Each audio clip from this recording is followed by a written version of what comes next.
Topic 77. I try sight beyond eyes, remote viewing, and astral projection. Unlocking the Soul, a podcast hosted by Rob Cimperman and produced by Simplify Films.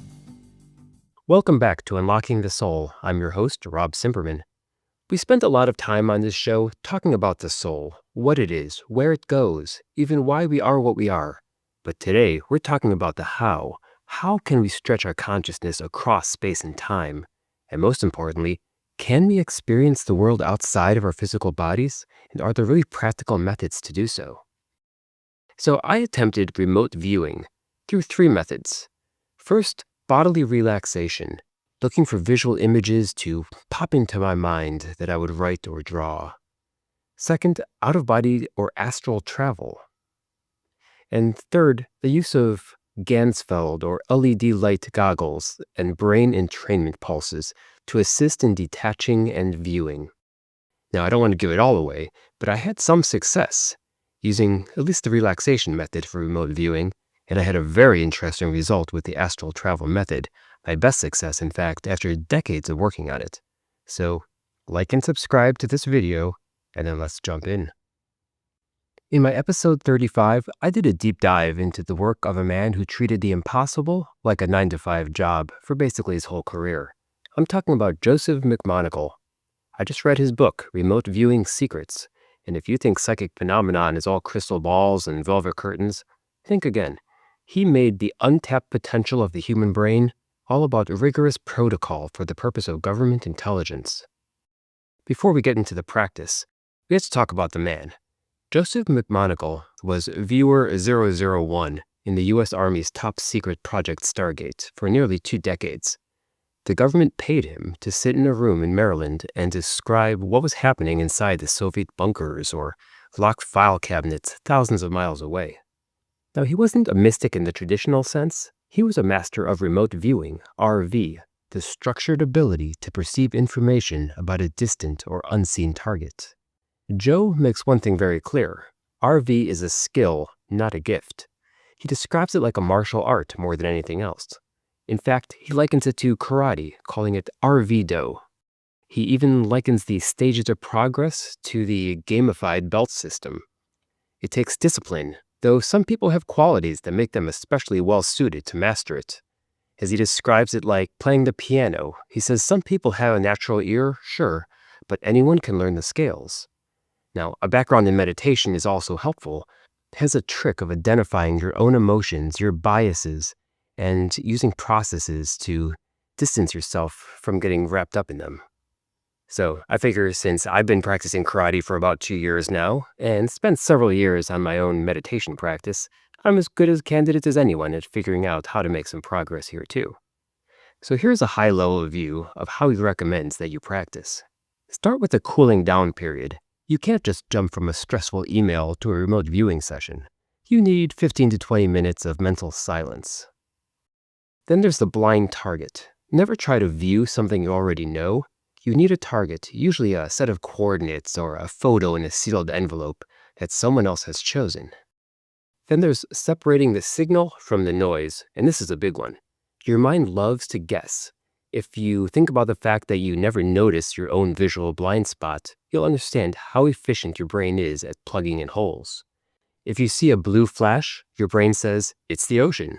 Well, McMoneagle says, stop right there at that flash of blue. Just record blue. And don't let your imagination name the object.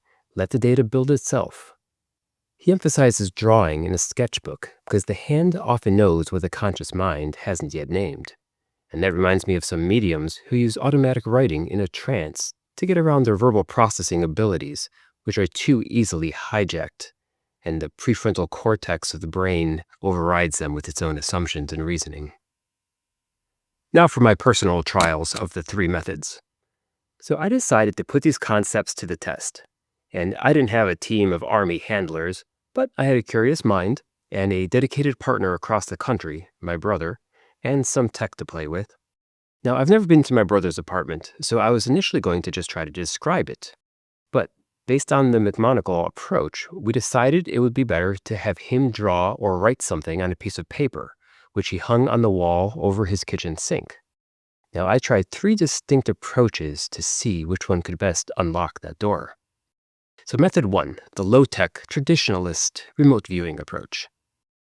So here, I worked toward total bodily relaxation. I sat in a dark room, took several deep breaths over a couple of minutes. I tried to keep the street address and the exterior image I had of his house as the target in my focus for a few minutes, and then I waited for flashes or mental pings to appear, which I would then draw or write. I did this laying down in bed before sleep. My mental images were similar to how I described aphantasia in my episode 32, where I found it difficult to simultaneously imagine colors and details. It seemed like I would flip back and forth between a high detailed black and white picture or the colors. That's just how my brain works. So I felt like I was given a grayscale view of his apartment. And suddenly the bedspread popped into a navy blue rectangle in front of this grayscale background of his dark or his dim room. So then I thought about what he had written down on this sign that was the actual target that I visualized. And the following came to my head, sort of a monkey or maybe a Grateful Dead bear, and an image of a letter A or a triangle shaped like an A. And then the number 76 came to mind. And so I recorded those for follow-up. Now, he later confirmed that I had no success on those images that I pictured on the paper. However, his bedspread is in fact mostly navy blue. And that was the most vivid image that I had, so that was somewhat encouraging. So I tried this method a second time, and this time came up with a flash of what I described as an empty black square or box. And I had 2 other images come to mind, a flag and a tube, which turned out to be nothing relevant. But the hollow black square, that was another partial hit on 2 fronts. It turned out his bedspread is not only dark blue, it also has a black checker pattern on it.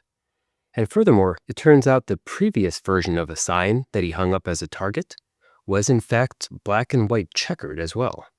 So I call that another partial success that seems better than chance to me. Note that McMoneagle said that the standard for success is being about 1/3 better than chance. So I was feeling pretty good about it, but I'm well aware of the tendency of the mind to find successes more salient than misses, and I had so far suggested about 2 incorrect images for each of these correct ones. So I suppose I was about on par with McMoneagle's success standard. Now, method 2 is going off the deep end, the astral projection approach. This is different from RV because while RV is like watching a TV screen in your mind, astral projection is like getting up and walking into the room that you're targeting. I used the lucid dream method to induce an out-of-body experience in this case, which is notoriously finicky to trigger. Here's how it came about. A few nights ago, I woke up several times throughout the night, as I typically do. The latest was about 5:30 a.m., and I was getting pretty frustrated. But I finally did fall back asleep and had my most successful astral travel experience to date. It occurred in what my sleep tracking watch noted as 7 minutes of deep sleep, followed by 12 minutes of light sleep, and then 4 minutes of REM, before waking up at 6:30. I assume this occurred mostly during those 4 minutes of REM, since it felt like it took about 4 minutes of normal waking time when I think back. It started with me dreaming that I was in a group of boys playing basketball in a half of a school gym. And Max, the red-haired girl from Stranger Things, was the only girl amongst us. And she shot a basket and counted the points and called out the score update. And then another boy got the rebound and he shot the basket too, but she immediately said that it didn't count. He and I exchanged a bewildered glance, wondering why, since there was no foul. And at that point, I noticed the sound of my breathing. It was not a snore or not a sleep apnea event, but it was somewhere in that area. Perhaps it was my mouth was open and I was breathing through my mouth and I could feel the air pushing past my tongue. So it was enough to notice, but not enough to wake me. And I think that's the key. Because as soon as I realized that my body is still sleeping, my consciousness is outside of my body, then immediately the senses start sharpening, just as often described for this, and I was able to fly up through the ceiling. I was looking down over clouds, and they were like a layer of cotton balls underneath me, and the moon was shining from an oblique angle so I could see the texture on these ball-shaped clouds. And I was flying fast in what felt like a westerly direction. After a while, I thought, well, I'm not getting any perspective of where I am, So at some point, I need to dive down. And so I did. I just decided, and I went down through the clouds. So it wasn't a suburb, but a street in a small town in a rural area, sort of like you find in a Midwest. And I saw a small house, maybe 2 bedrooms in the middle of a yard. It had a Victorian style, a bit overdone perhaps. I went through the door. I flew through the door and looked around, and it was dark and quiet, and I saw people in beds under covers, but nothing was going on. And I decided to look through the mail on the counter, and I saw an address of 12942 Crocker Keeper Road. And I didn't read the city, unfortunately, but I tried to keep those numbers and names in my mind, and I didn't want to risk pushing too many memories into my mind if I couldn't remember all the details. And I made note of that, and I put it down. And I decided to, well, go through the wall on a different side, about 90 degrees from where I came in. And I went across a little bit of lawn into another house through the side. And I found a very similar scene there. And I did it a third time and went to a third house. And in that case, I found myself in an empty bedroom, but the door was closed, and I saw the light rimming the door, so the light was on in the hallway. And I could overhear a conversation between a couple talking about cell phone plans or maybe cell phone bills, kind of agitated. And I thought about going through that door and seeing these waking people, and I got nervous. I thought, well, what if I do? And what if they see me and it turns into like a nightmare? And I started getting quite apprehensive. And as soon as I did, I felt uncomfortable. I, within 1 second, found myself waking up in my bed. Just like a whoosh, and there I was. So, of course, the first thing I did was look up on Google Maps if I could find that address. And there were about, well, there was no exact matches, but then I thought maybe that word Crocker was something that my mind incorrectly inserted, because I had actually made plans to visit a relative who lived on Crocker Road just that day. So I thought maybe that was a red herring. So I removed that word and I looked for that address with the word Keeper Road.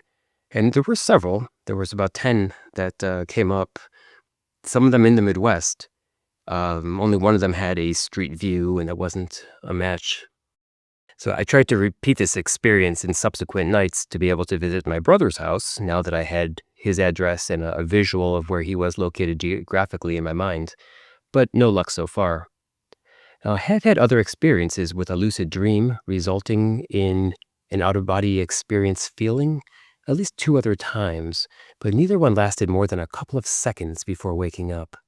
This one lasted minutes, but I could only imagine what you could do with that longer time if you really had time to think about a plan and execute it, whether it's meeting with a spirit guide or visiting a particular address or viewing the Akashic records, as we've been told. So I've also attempted the controlled step out of the body approach several times. This involves relaxing the body and visualizing your astral self, either sitting up or stepping out of your physical body, or even imagine a rope dangling over you and you pull yourself out, your astral self out of your body. And as you do that, right up to the point where you can do that, it's typically described as a feeling of an intense vibration running through your body. And I have gotten to that point multiple times. I've been there in total relaxation for a long period of time, and I could feel just a rush of energy going through my body. You can almost hear it. It's not like being surrounded by a swarm of bees. Like you hear the buzz, but you feel the buzz. It's quite disconcerting. So the challenge is when that happens is to actually get more relaxed and go further the way you're going through relaxation, to cross that barrier where your astral self is more tuned in to the world around it, and you can remove yourself from your body. So I'll keep trying on that one. Now, method 3 is the tech-assisted method. Today, I want to explore a Ganzfeld experiment. It's a term from the German words for entire and field, from German psychologist Wolfgang Metzger in the mid-1900s, and it's traditionally been used by parapsychologists to test ESP or telepathy by having a sender attempt to mentally transmit an image to a receiver who's in a state of something like sensory deprivation. Sounds straightforward, but this isn't actually using sensory deprivation. In fact, it's the opposite. Instead of dark and silence, the subject sees a uniform field of one or more colors, traditionally red. And this could be done with a ping pong ball cut in half covering each eye, or specifically designed glasses with a similar effect, as I have here. So instead of stimulating 0 optic nerves, it stimulates all of them. And instead of silence, the subject wears headphones that play white noise or a combination of similar uniform noises. True white noise is a mixture of all the frequencies humans can hear, from about 20 to 20,000 hertz, all going at equal strengths. It sounds like harsh static. While colors besides white, like pink noise, gray noise, and the like, they have more energy at one end of the spectrum or the other.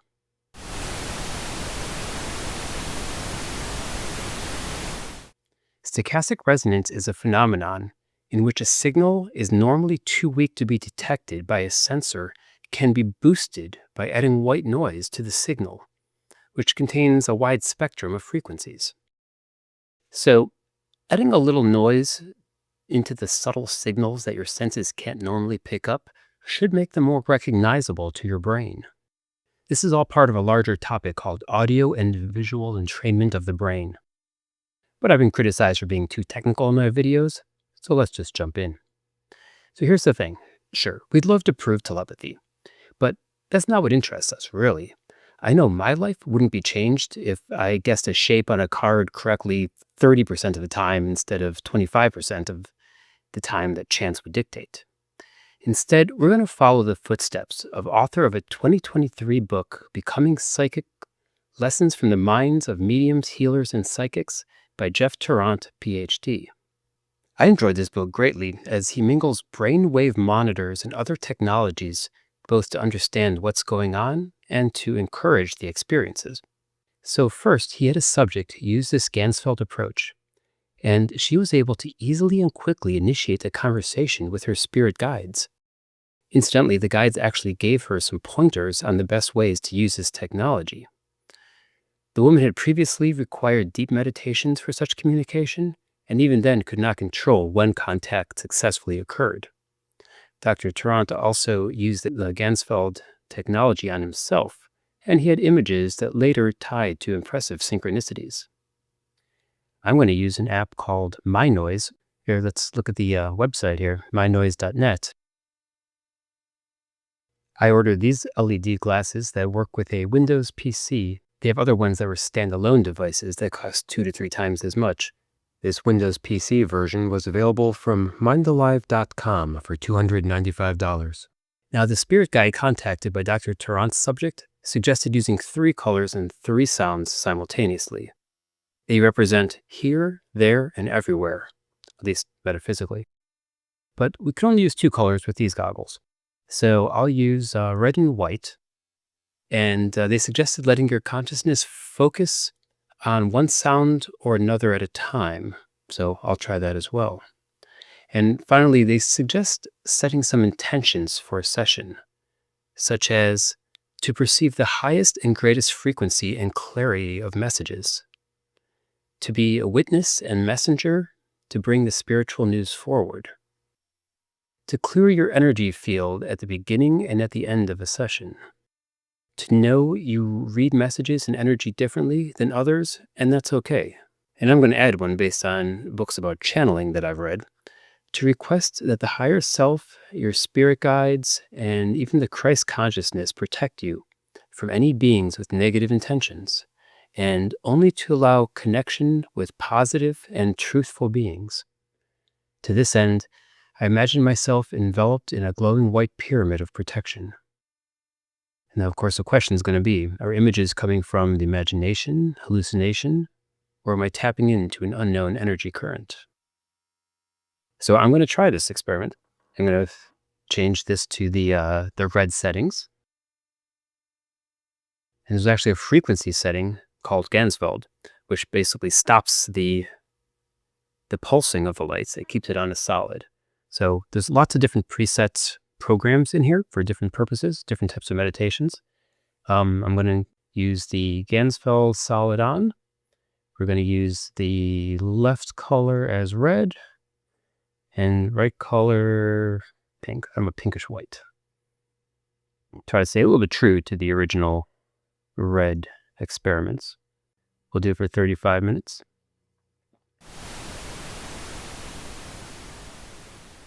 So while using the Ganzfeld goggles and the pink noise to shift my brain waves into the theta state is a potential game changer, it requires some more trials and more time. My most prominent experience today was seeing a flash of an older man's head emerging from the chaotic flashes of light just for a moment. Otherwise, it was mostly just shapes and randomness, and certainly nothing that I felt was a remote viewing success worth mentioning. It's basically too weird of an experience to get comfortable with so quickly, at least for me. I like metaphors, so it was like watching a movie and waiting for the next character to walk in, anticipating it. And you'd be very impatient if such a scene in a movie dragged out, to minutes to tens of minutes. Instead, you need to get into that mindset of sitting on a beach with a come what may attitude. But I'll do a follow-up. If I have more success, I'll let you know. So what did I learn? Well, remote viewing, as McMoneagle teaches it, is an analytical rather than a spiritual approach. Being a data collector is the safest and most reliable way to get started, or at least the safest way to get government funding for decades. And the lucid dream method is effective, potentially, but it's also very hard to initiate consistently. And if you want that full experience, the induced out-of-body experience is the holy grail. But while the tech-assisted Ganzfeld method acts like a bridge between our physical world and the astral plane potentially, it seems to be more of a tool to enhance the other methods. It's almost like watching the breath is a tool for meditation, since your mind always needs to be resting somewhere. So the biggest takeaway from McMoneagle is that I felt in all of these trials, expectation is the enemy of accuracy. The moment that you try too hard to see something, you already failed. You have to let the universe whisper to you rather than shouting questions at it. And if you're at home thinking, I could never do any of this, well, I challenge you to at least try the cool down session tonight. Just 15 minutes of silence, a pen, a paper, maybe even ask a friend to hide a random photograph or letter in an envelope. But don't try to be psychic. And if you set the intention and have the target, those are just incremental steps that you can build on each time. So keep your mind open and your soul unlocked. So again, I'm Rob Cimperman. Thanks for watching and subscribing. And please share this video with someone who gets it or might in the future.